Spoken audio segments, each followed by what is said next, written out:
Hello everyone. It looks like it is 4:30, so we are going to go ahead and get started. My name is Tyler Thompson. I'm a financial advisor with Howe Financial Services. I'm joined tonight by Dane Williams, who is another financial advisor at our office. I want to thank everyone for taking time out of their day to join us for our webinar. Tonight we are going to discuss the very important topic of retirement income planning. After working very hard throughout your career and saving for retirement, it is very important to have a clear understanding of your sources of income in retirement. Additionally, it is important to have an understanding of what percentage of your retirement expenses are covered by guaranteed sources of income.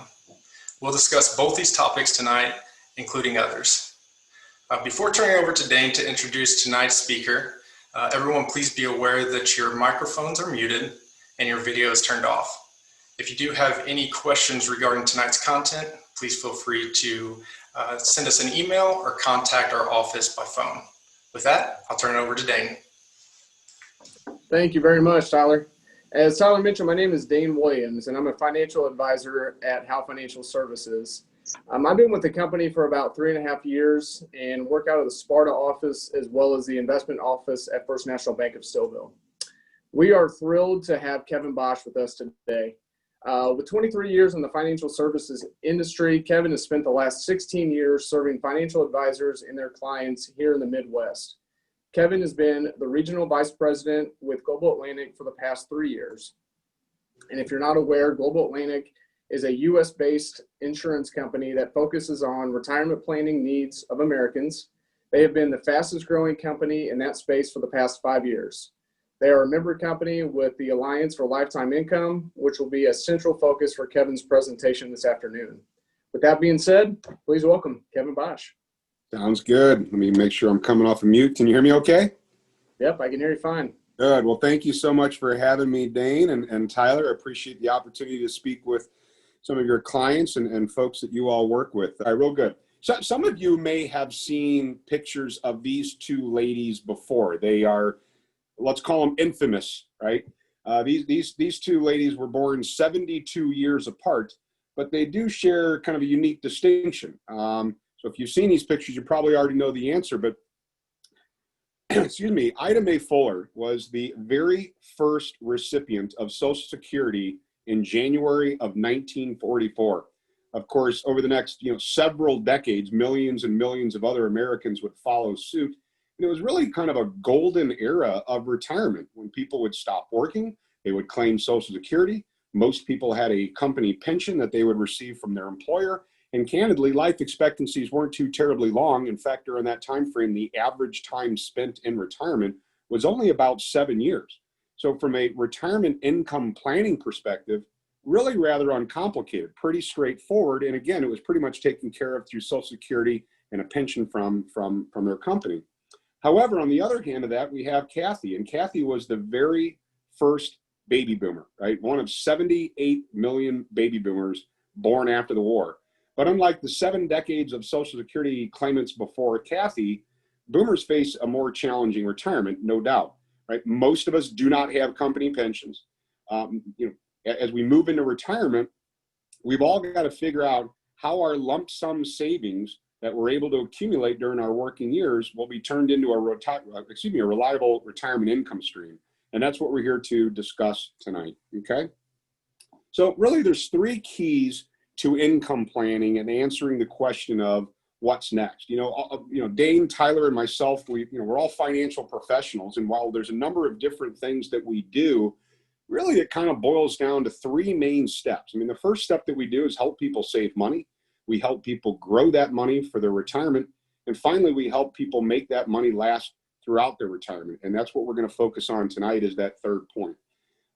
So we swift over here.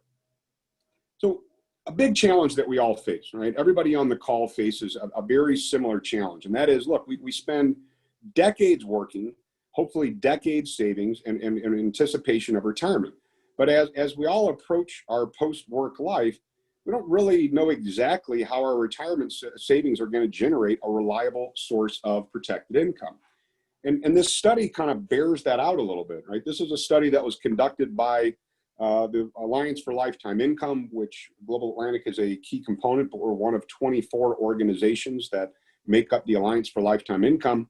They did a study not too terribly long ago to ask, do you have a plan for retirement? Do you have a retirement income plan? And as you can see, 8 out of 10 pre-retirees do not have a plan that they can feel confident around to make sure that they have income that is going to last throughout their retirement. And we have a lot of questions around this, right? If you think about all of the things that we have to address throughout retirement, pensions, do we have one? Most of us don't. Longevity, it's a cold joke, but the reality is in the financial services arena, we say, if we know in our client, if you can tell me when you're going to die, I can plan the perfect retirement income plan, right? But we simply do not know that. And the fact of the matter is, as we all know, longevities have gotten much, much longer. So for most of us, we have to plan for 20, 30, maybe even more than that total years of retirement income that we need to plan for. Social Security, when do we take it? As you all know, you can take Social Security earlier, you can wait for later. There's pros and cons, so we got to bake that into the equation. Healthcare, a lot of healthcare costs are out of pocket in retirement, and that's not even talking about the next one, which is a long-term care event that, God forbid, something comes along in life, a health situation where you need some pretty substantial assistance around the house, or even a step further than that, in a facility. How are we going to pay for that? And finally, of course, which is the last one, paycheck. How are we replacing the paycheck? I'll never forget 12 years ago when my dad retired, and he called me up the very first Friday that he was expecting a paycheck. Got paid every other Friday like a lot of us do, and it wasn't there. And he says, wow, this just got really real fast, right? So what's a possible solution, right? We're here to talk about income planning and dive into this a little bit further. So what's the first key thing to understand when considering how your savings become a reliable source of income? The first key is income planning is a critical subset of retirement planning because it focuses on the income you'll need in order to live the life you want. And I'll dive into that a little bit further, the differences between income planning and retirement planning. But why is income planning so important? Well, there's a number of reasons. Some of them are very obvious. It answers how essential expenses are covered in retirement, especially essential costs. It considers funding of those needs, wants, and wishes. It matches up the income sources that you may already have to the projected budget. And finally, and maybe just as importantly or more importantly, it addresses the risk of income shortfall and running out of money in retirement. So how does income planning differ from overall retirement planning?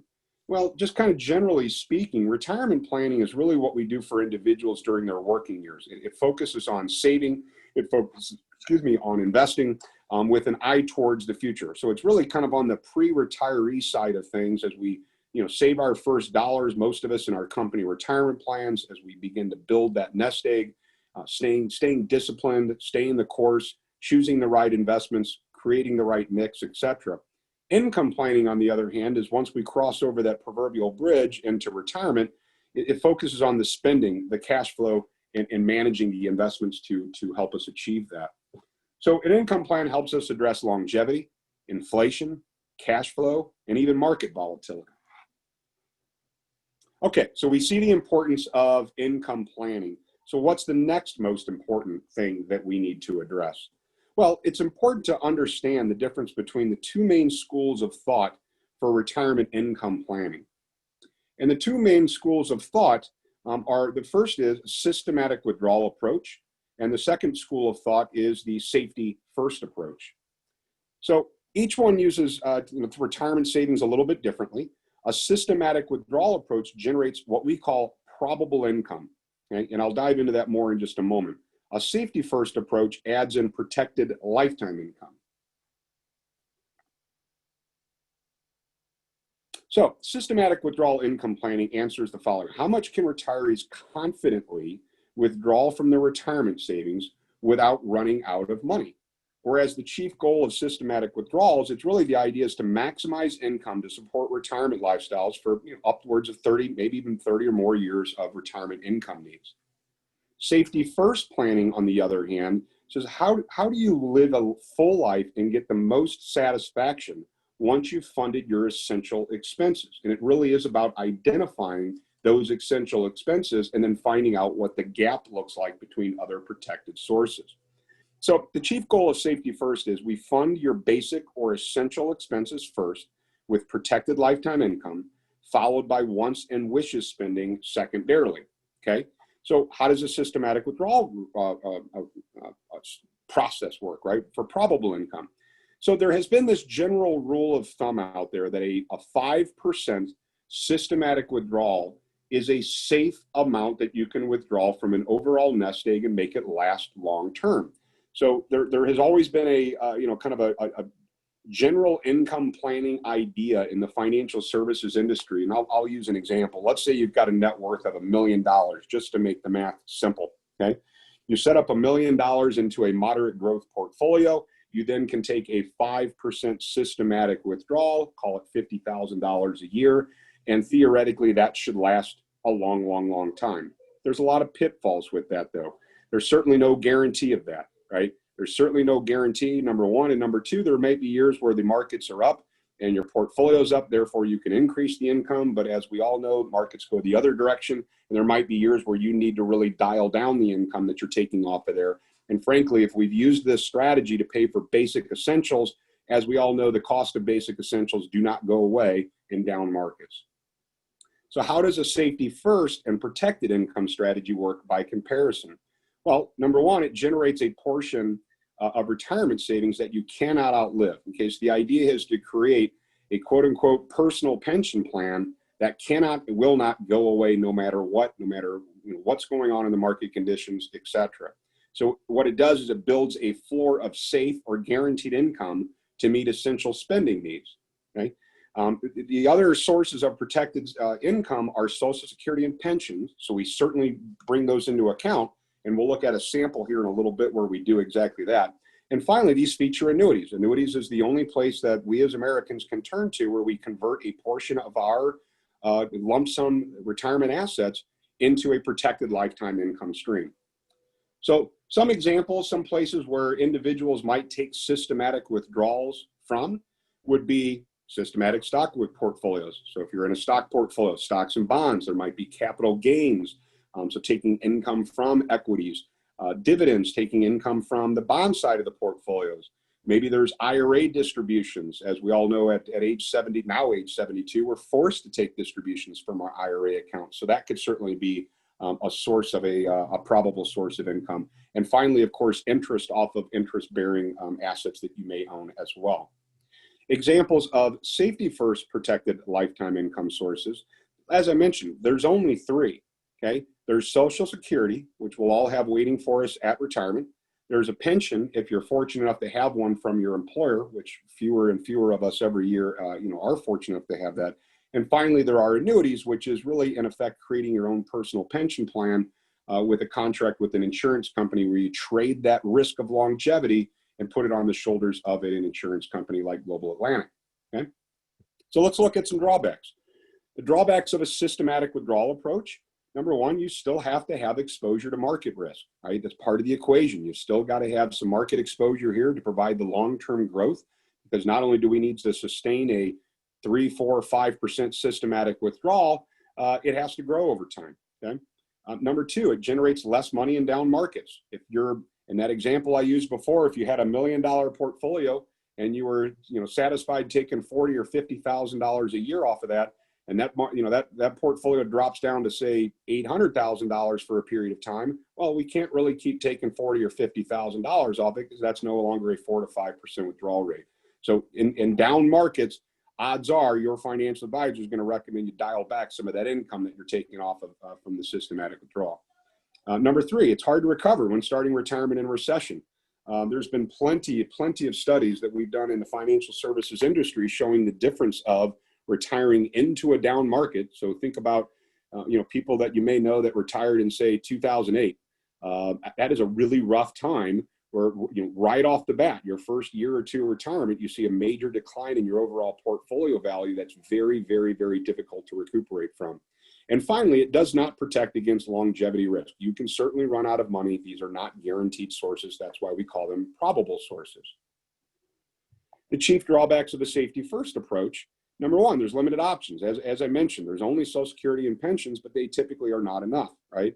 Number two, the solutions themselves can be intricate and tie up a portion of your retirement savings so you can't use it for other purposes. Number three, securing protected income may have a broader range of costs. Clearly, if you're shifting the risk to an insurance company, they do not do that for free. So these types of instruments tend to have costs associated with them to help that insurance company offset their risk for doing it. And finally, safety of no market risk also means limited market return. So these are, generally speaking, not viewed as growth assets. They are, generally speaking, viewed as the income portion of your portfolio.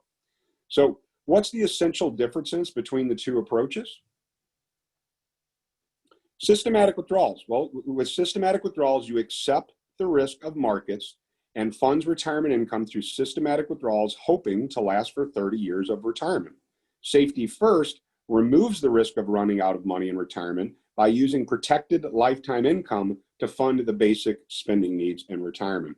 So which do you take? Do you choose the road of systematic withdrawals? Do you use the road of safety first? Well, we think that it's probably pretty important to diversify and maybe do a combination of both. So a diversified income portfolio includes protected and probable income sources. The probable income to benefit from the market growth, right? We want to have some market exposure to continue to grow, to continue to build that nest egg for unforeseen needs, but having protected income to cover the essentials and the basics and maybe even more. So how do I know? How do you know how much protected income you will need? So this brings us to number three. Using an income hierarchy analysis helps you understand how your income will be applied to covering your needs, your wants, and your wishes throughout retirement. So what does that look like? Well, this is a snapshot of exactly that. So we have a worksheet that helps financial advisors, helps their clients really build out and put some good thought to what do they need coming in the door to pay for their basic essentials, okay? And what we call it hug money. Hug money would be things like housing, utilities, and groceries. But there's also things like clothing, automobile maintenance. I mean, these are things that have to be kind of factored in that we may not often think about. Cable bills, unless you're gonna, go off the grid completely, there are a lot of bills around the house that will still be accounted for. So these are the things that we have to have coming in the door. These are our essential expenses. Next is our wants. And wants are really, these are broadly termed. Your wants may be different than my wants, right? But these are lifestyle expenses. This may be my annual vacation. This may be a country club membership. It could be a number of different things. And then finally, some of us may very well have at the top of pyramid wishes, right? So this may be legacy planning. This may be charitable giving. This may be once in a lifetime a vacation. I was actually meeting with an advisor back in February prior to all this pandemic. I was waiting in his office and looking through a book that he had. It was a photo book that they had from last summer. So this was summer of 2019. And one of their bucket list things that they wanted to do was take a 2-week cruise with their entire family. So they took all 4 of their kids, the spouses, the grandkids. So it looked to be a group of about 25 individuals, and took them on a 2-week European cruise. And that is clearly a once in a lifetime type of thing, but they had planned accordingly and built that into their overall retirement plan. So, it's really pretty straightforward. You calculate up your expenses, you add up the essentials, you create an income plan that covers your basics, and then you focus on pursuing your passions with the unprotected sources that we talked about. So the next step to this is, what's the gap, all right? So very simply, let me make sure I'm on the right page here. Bear with me 1 second. I'm going to give you an example. So what we're going to talk about now is income creation gap. Okay. So so here you go. So this is now kind of filling out this hierarchy pyramid for income, right? What we want to do is we want to figure out what's the dollar amount we've got to have coming in the door for our needs. Now, as you can see on here, for some of us, some of my wants, I'm going to consider basic needs. Okay. So for example, I love to take a vacation every year. I don't necessarily, and throughout retirement, I do not plan on changing that. So for me personally, baking in the budget to take in an annual vacation, while that is technically a want, I'm going to want it's important enough to me to make sure that that's part of my protected lifetime income sources. I don't want that to be a probable income type of thing that I address. Okay. So here's a case study, all right? So let's just kind of walk through what this might look like. Here is a couple that is 65 years old. They have accumulated a $600,000 nest egg for retirement. There we go. $600,000 in retirement assets, and they're ready to retire now. So as they kind of think through and kind of go ground up on their basic, expenses that they're going to have in retirement, which are basically the basic expenses they have today, they come to the equation. And by the way, you'll notice that they have 2 horses. So much like my example of vacation, for them, owning these 2 horses, taking care of these 2 horses, boarding these 2 horses, it's who they are. It's what they do. So they want to make sure that's important enough to them. They want to make sure that that's covered by protected sources of income. So when they add all of this up, right, the grand total comes to total basics of $50,600 and change, or let's call it $4,200 a month. Okay. Well, if that's what we need coming in the door, then we've got to cover that with protected sources. So what do they have available? Well, their joint Social Security benefit provides them $3,400 a month, which gives them a shortfall of $821 per month that they need to cover their basics. That's the amount that we would want to target to go out and create a protected lifetime income for. Okay, so what's next, right? Well, what you guys probably saw at the very top was Dane and Tyler had a screenshot of this workbook that Global Atlantic, along with the Alliance for Lifetime Income, has created to help individuals really think through what their expenses will look like throughout retirement. There's so many things that we simply do not think about, and this workbook is designed to do exactly that. So there are 62 expenses listed in this workbook, everything from kind of the basics like housing, utilities, groceries, the things we think about, to things that we may not necessarily think about. Like I mentioned before, clothing, a shoe budget. I mean, that's not something I would typically think of, but the reality is we got to buy shoes every year or two, right? All the way through things that are kind of bucket list and more, wish types of strategies if there's enough money there to really kind of check some of those boxes. So this is the type of thing that I highly recommend that you all schedule time to sit down with Dane or Tyler or any of the other advisors there at Hall Financial Services to really walk through and give some good thought to what are my basics, what are my wants, what are my wishes, and then the team can help you kind of put together a spending hierarchy, need, and strategy to work out your income planning goals. Okay, so with that, yep, there we go. So with that, I'm at the end of my presentation. As I said at the beginning, Dane and Tyler, of course, and the team over at Hall Financial Services are there to answer any questions, walk through the income planning strategy, the conversation, etc.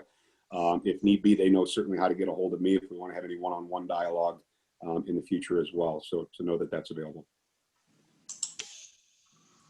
All right, well, thank you very much, Kevin. Very well done, and we really appreciate your insights on this topic under the resources tab and then videos. We will also be doing additional webinars like this in the future, so please keep an eye out for invitations in your email and on our social media sites. I think with that, I really appreciate everyone joining. Thank you again, and we hope everyone has a great evening. Thank you.